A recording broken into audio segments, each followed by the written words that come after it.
I'm going to show you how to grow your brand online so fast that you completely freak out your friends and family and you become practically unrecognizable within a year or two. How do I know what I'm talking about and why should you trust me?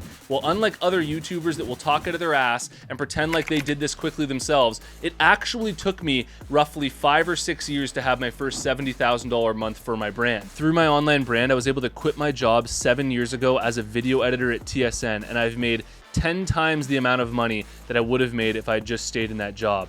And what I've realized 8 years into this journey is that it didn't need to take me 5 or 6 years to build my brand online. The only reason it took that long is because I was making so many mistakes, I didn't know what I was doing, and I was wasting several years at a time. So I want to shortcut your journey to get you to that same point within a year, within 2 years, rather than it needing to take 6. I promise that by the end of this video, you're gonna feel like you gained a true competitive advantage here over other brands that are just starting out that do not know this stuff. The first part here is that there is a science to building your brand fast online. I don't care what other people say, there is a true science to being able to do this quickly. And I actually tried to write this out on a whiteboard, but clearly that's not gonna work for me, so I'm gonna get my fancy video editor to pop this up and make it entertaining for you. This 3-part framework you need to understand and implement because it is key to you gaining any success and any results for your brand. The first part is that you need to have focus. Your brand needs to have focus. Whatever it is that you're doing online, you need to be able to serve those people perfectly and give them what they want. So you need to know your ideal customer. You need to know exactly who your target audience is and have that focus when it comes to any content that you're creating, anything that you're doing on your website, anything that you're doing inside of your ads. A huge part of your success is going to come down to your ability to focus in on your target audience, not get distracted, not think about a million different things, and just literally focus in on your ideal customer and serve them. The second part to growing this thing fast is that you need effort. You obviously aren't going to be able to grow this thing quickly if you're not willing to put in a lot of effort and really get the ball rolling with it. Nothing's gonna happen if you're not making it happen, and so having that effort there's key. And the third part, this is the most important part. If you don't remember anything else from this video, just remember this: you need to build momentum. The reason why there's a graveyard of thousands of brands online that never get anywhere is because they never build any momentum. If you've ever heard of inertia, which is one of the laws of motion that says that objects in motion tend to stay in motion, you need to build momentum with your brand. If you don't have any momentum and you're not really rolling with it, it'll just die off and it will stop growing and you'll end up just posting every once in a while and you won't get anywhere. So we need to build that flame, we need to build that momentum. So that's the 3-part framework that practically nobody knows about who's starting up a brand that you need to keep in your mind as you're running your brand. Focus. Everything that you're doing needs to have a focus. You need to have effort, you need to have time, and you need to have momentum.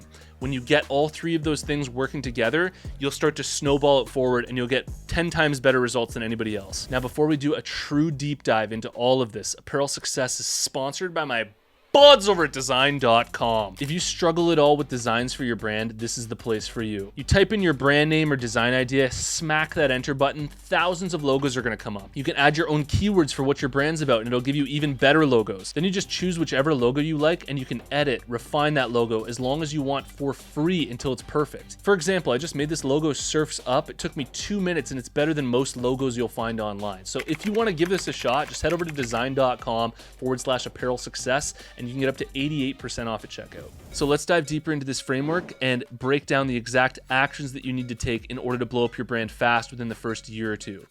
Going back to this framework: focus, effort, time, and momentum. The next crucial component to blowing this thing up fast is getting your product market fit right as quickly as possible. This is something that took me a lot longer than it needed to take in order for me to figure all this out. What a lot of brands do is they start up with their brand idea and they get completely locked into it. It becomes rigid and there's not a lot of room for change.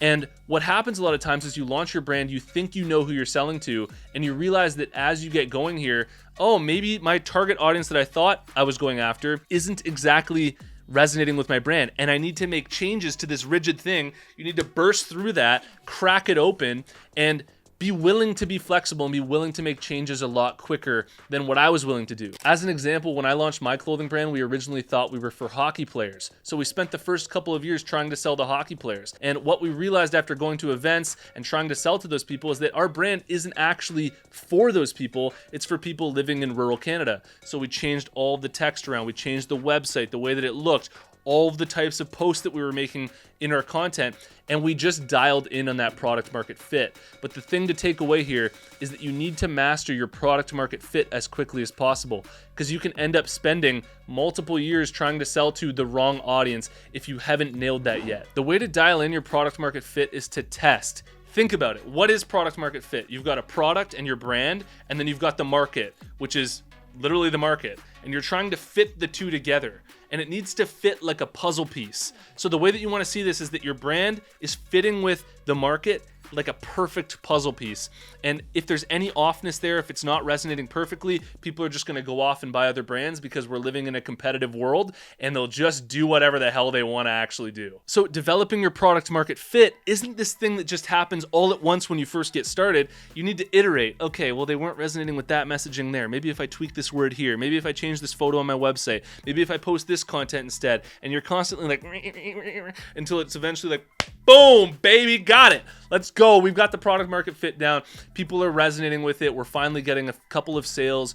People that don't know us personally, that don't have some sort of biased reason to buy, are actually buying from our brand. And then we can start to really inject some fuel into this thing and get your brand to blow up a lot quicker. Now, you're probably thinking that the natural next step here is, Rob, all right, now show me how to run those ads. Show me how to get this thing to go viral on TikTok. No, what a smart person here would do is they would play this like a chess game. There are other pieces that you need to put in place beyond just your product market fit in order to build value and in order to truly get that unbelievable reaction and results that you're looking for. And one of those pieces that you need to inject once you start getting your product market fit right is you need to start injecting a real dose of credibility inside of your brand. What is credibility?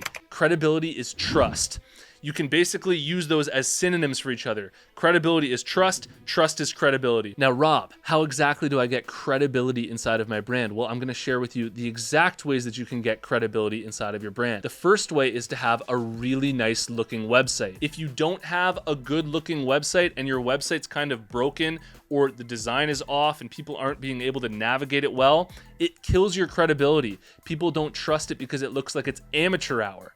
And you need your brand to look super sick. You need your brand to look really good on your website because that is going to also increase the trust. So as quickly as you can, try to make your website look as good as it can possibly look and navigate as well as it possibly can. 8 out of 10 people will judge the credibility of your brand based on the quality of your website alone. More ways to get credibility for your brand beyond just your website, which your website should obviously be first and foremost. Getting celebrities and influencers to support your brand. They're known as alpha customers. When celebrities and influencers are supporting your brand, it creates a completely new perception. If those people are willing to support the brand and I look up to them, then they must be valuable, they must be cool, and they must be trustworthy. So it creates what's known as a proxy, where people don't need to do all of that decision making themselves and assess by going through your website, should I trust this brand? The second they see somebody that they know, like, and trust wearing it, it is a proxy, and they immediately will just bypass that need for discovering it on their own. Another way to get credibility is to have professionals endorse you. So if your brand is around a specific mental health topic or whatever it is, having professionals endorse you. Getting articles written about you. Maybe you're in Forbes, maybe you're in New York Times or in some big article, or even just like a local newspaper can give you a certain degree of credibility. Getting social proof on social media, growing a following on Instagram, TikTok, on YouTube. I've got over 100,000 subscribers on YouTube here. It's a lot easier to buy in and to believe that I know what I'm talking about, or trust me to some degree, because you can see the work that I've done and you can see that there's already an audience of people following me. Brands that have 0 followers and they're just starting up, it's a lot harder for people to trust. There's nobody else supporting them, so they'd have to stick their neck out in order to support it. And the last way to get credibility is to obviously showcase your customers to future customers. So if you already have even 10 people who have bought from you, 20 people, 100, make sure you reach out and try to get pictures of them wearing it. You get endorsements, you get reviews, you get testimonials. You just leverage your current customers in order to build more credibility for future customers. And hey, remember when we were talking about that mental framework of focus, effort, and momentum? I told you that this was going to take effort. So if you thought that this wasn't going to take any work from you and that you'd just be able to like lay back and just make passive income for the rest of your life doing this, no, you're going to have to put in effort to get your product market fit right and to get credibility. And the two biggest challenges in your first several months growing your brand are going to be getting your product market fit right and acquiring credibility. Once you get those two things and you start securing that for your brand, it becomes a whole lot easier to make sales on a regular basis and to really grow your brand to unbelievable heights. But this whole process to get you re-excited, if you work hard enough, you've got enough focus, and you really dive into it, you can do this in 6 months or a year. Like, you can get your product market fit nailed down in 6 months or a year. It doesn't need to take multiple years. And you can start to acquire credibility and building up a following on social media and getting celebrity endorsements and building a beautiful website. You can do all of that within 6 months if you really grind at it and if you really put in the effort. And the last part here is that in order to build momentum, true growth, so that you freak everybody out that you know, because they're like, holy crap, this brand grew so fast just out of nowhere, is building momentum. And the only way that you can build momentum for your brand is to come up with a system to how you're going to execute, what you're going to do on a regular basis, and how you're going to be consistent. There's no such thing as momentum that comes without any form of consistency. So if you think about starting up a fire, you can't start up a fire. Let's say you were in the wilderness and you were stuck on an island, God forbid, and you had to start up a fire. You have to be consistent rubbing the sticks together. If you stop every once in a while and you do it randomly, you're never going to get the fire to start going for your brand, right? You need to be consistent with it. It might take an hour or two and your hands might start to bleed and it's really, really hard. It takes a lot of effort. And then once you get that fire, once you get that spark going, then you're just throwing logs on it and the whole thing starts to burn like crazy. And so this is a perfect metaphor for your social media marketing strategy. Being consistent in the content that you're uploading. You need to have that focus. You need to be consistent, and you need to have a system for what you're going to do on a regular basis, and just don't stop. Be relentless with it. Don't give up, and just stick to whatever process you set your mind to. Ideally, you're posting on social media at least once per day, but up to 3 times per day on TikTok, on Instagram, and you're doing that regularly for 6 months. I promise you that if you do this and you systematize it, you're going to blow up your brand faster than anybody else around you. And this is information that is basically the perfect framework that will work for any brand online that's trying to grow quickly. If you got a lot of value out of this video, subscribe to this channel and hit the notification bell. You're not going to want to forget Apparel Success, because I'm going to be bringing you so much more information just like this in the upcoming year. Also, leave a note down below what struck home with you and drop your brand down there as well. We like to check out the brands that are watching. If you want to go deeper with me and a community of other brand owners, you can check out apparelsuccessmastermind.com, and I'll see you in the next one. Peace.